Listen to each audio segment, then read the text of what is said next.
When that arrogant billionaire CEO fired me on the spot and threatened to ruin my life, I just smiled, packed my desk in silence, and followed his exact instructions to the letter. And within 48 hours, his entire logistics empire completely collapsed. Some corporate executives actually believe they own human beings, just like that arrogant monster who treated everyone around him like garbage until his absolute ignorance cost him millions of dollars in a single afternoon. My name is Marcus, and for 5 grueling years I worked as the senior systems architect at Apex Global Logistics, a massive shipping firm operating out of Chicago. On paper, my job was managing database architecture, but in reality, I was the invisible glue holding together a crumbling technological infrastructure that was built back in the 90s and patched together with digital duct tape. While the board of directors sat in their glass offices on the 40th floor sipping expensive coffee, I was pulling 70-hour weeks, fixing security vulnerabilities, and writing custom automation scripts that processed thousands of international shipments every single day without a single glitch. Then came Richard Vance. Richard was appointed as the new chief executive officer after a hostile takeover by a ruthless private equity firm, and he brought with him a toxic wave of corporate arrogance that immediately poisoned the entire culture. Richard was a trust fund brat who had never written a line of code or tracked a single cargo container in his life. Yet he believed he was a visionary genius destined to revolutionize global shipping through pure intimidation and micromanagement. Within his first week, Richard instituted a brutal new policy called absolute operational transparency, which basically meant every single decision, code update, and system change had to be approved by him personally through his proprietary management app, regardless of how technical or urgent it was.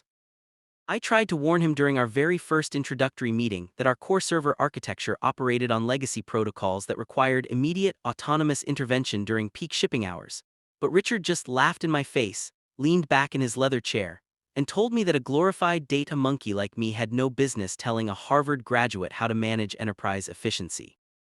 He explicitly ordered me to halt all background maintenance scripts, stop running automated database backups, and route every single system override directly through his personal terminal so he could maintain total control over the company workflow. I knew right then and there that this man was walking blindly toward a massive cliff, and instead of stopping him, I decided to step completely out of his way and let gravity do its job. The boiling point arrived on a freezing Tuesday morning during the busiest shipping week of the entire fiscal quarter. Our main database cluster in Frankfurt began showing critical memory leaks due to an unprecedented surge in holiday cargo tracking requests, which meant the entire system was rapidly approaching a catastrophic crash that would freeze operations across 3 continents. I immediately pulled up my diagnostic tools and drafted an emergency patch that would automatically rebalance the server load and clear the corrupted cache files in less than 2 minutes, preventing any downtime for our international clients. Before executing the fix, I remembered Richard's strict directive that every single system change had to go through his personal approval app without exception. So I opened the app, typed out a clear and urgent message detailing the impending server crash, and hit submit while attaching the necessary override protocol for his digital signature. 10 minutes passed with zero response, which was terrifying because the memory usage on the Frankfurt server was climbing past 95% and threatening to take down the primary node connecting North America and Europe. I picked up my desk phone and called his executive assistant, who curtly informed me that Mr. Vance was currently locked in a high-stakes meeting with potential investors from Tokyo and could not be disturbed for any reason whatsoever. I walked straight down the hallway to the executive suite, ignored the terrified secretary who tried to block my path, and pushed open the heavy oak doors to find Richard casually showing off pictures of his new yacht on his tablet to a room full of bewildered investors. He spun around in his chair, his face turning an ugly shade of crimson with absolute rage, and screamed at the top of his lungs in front of everyone, demanding to know why a low-level employee dared to interrupt an executive briefing with foreign billionaires over some pathetic computer glitch.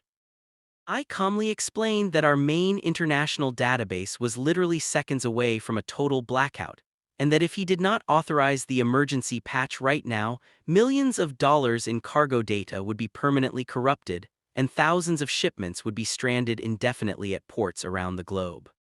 Richard stood up, towering over me with a look of pure contempt and unadulterated arrogance, and told me in front of his investors that he was utterly sick of my constant negativity, my resistance to his leadership, and my pathetic attempts to undermine his authority with technical mumbo-jumbo that he did not care to understand.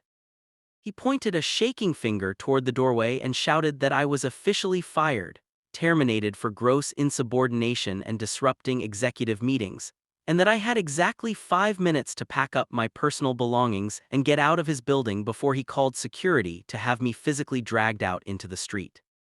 I looked him dead in the eyes, didn't shed a single tear, and quietly replied that I understood his orders completely and would comply with every single word he had just spoken.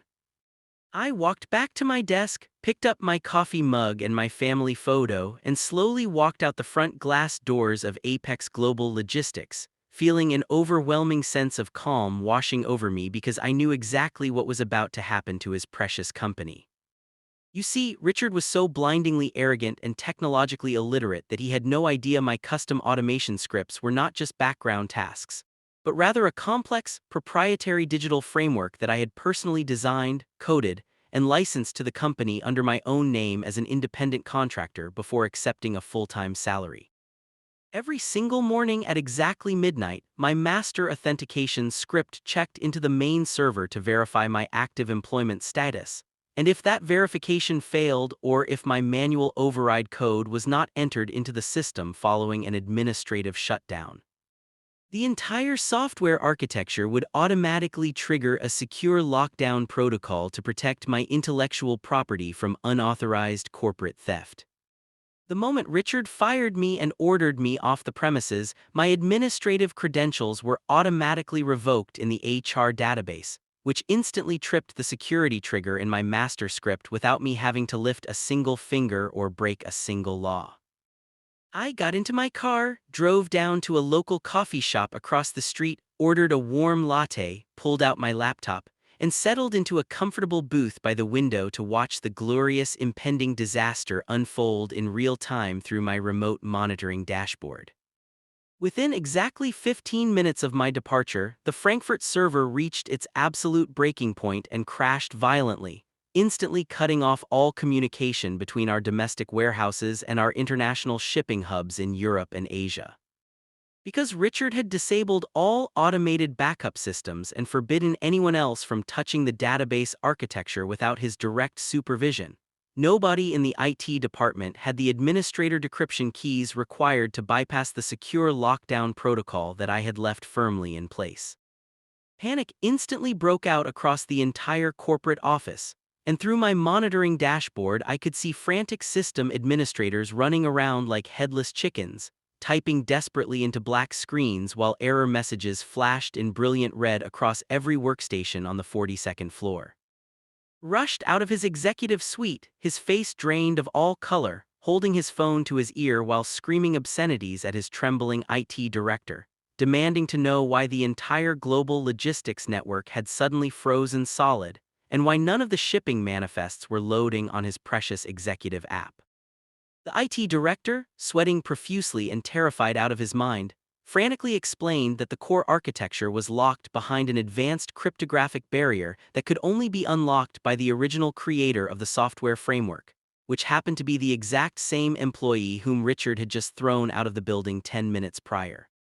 Richard refused to believe it, screaming that it was just a bluff and ordering his tech team to hack into the system themselves or risk being fired immediately, completely unaware of the fact that attempting to brute force my proprietary code would automatically wipe the local database clean and render all past shipping records completely unrecoverable. True to form, the terrified technicians followed his frantic orders, typed in a forced override command, and instantly triggered the self-destruction sequence of the secondary cache nodes, resulting in the permanent deletion of over $40 million in active international cargo tracking data in less than 3 seconds. The Japanese investors who had been sitting in Richard's office during the meeting walked out into the lobby, took one look at the utter chaos unfolding around them, pulled out their phones, and immediately canceled their multi-million-dollar logistics contracts with Apex Global Logistics right then and there on the spot. By 3 o'clock in the afternoon, news of the catastrophic system failure had reached the board of directors, who held an emergency conference call while Richard sat at his desk trembling, staring at a blank computer screen and realizing that his entire career was completely and utterly ruined. My phone started buzzing incessantly with frantic phone calls and desperate text messages from the human resources manager, the chief financial officer, and eventually Richard himself, whose voice was now cracking with sheer desperation as he begged me to come back and fix the mess I had allegedly caused. I calmly let every single call go straight to voicemail, sipping my latte while watching emergency rescue trucks and angry clients gather outside the front entrance of the corporate headquarters on the live traffic camera feeds streaming on my laptop screen. An hour later, an urgent email arrived in my personal inbox from the chairman of the board of directors, offering me my old job back with an immediate 300% salary increase, a corner office on the top floor, and a written apology signed personally by Richard Vance himself for his unacceptable behavior earlier that morning. I smiled softly, closed my laptop lid, packed up my coffee mug, and drove home to enjoy a quiet evening with my family, knowing full well that no amount of money could ever convince me to step foot inside that toxic building again while that arrogant monster was anywhere near the executive suite. By the end of the week, Richard Vance was officially fired by the board of directors for gross incompetence, reckless mismanagement, and causing irreparable financial damage to the corporation, leaving him disgraced, unemployed, and blacklisted from the entire logistics industry forever. Apex Global Logistics was forced to hire an expensive external cybersecurity firm to rebuild their entire database infrastructure from scratch, a multi-month process that cost them millions of dollars in legal fees, regulatory fines, and lost business contracts that they would never be able to recover. As for me, I took a long, relaxing vacation funded by the substantial consulting fees I charged their corporate competitors, who were more than happy to hire the mastermind architect who had brought a corrupt billion-dollar shipping empire to its knees using nothing more than a smile, a cup of coffee, and strict adherence to company policy.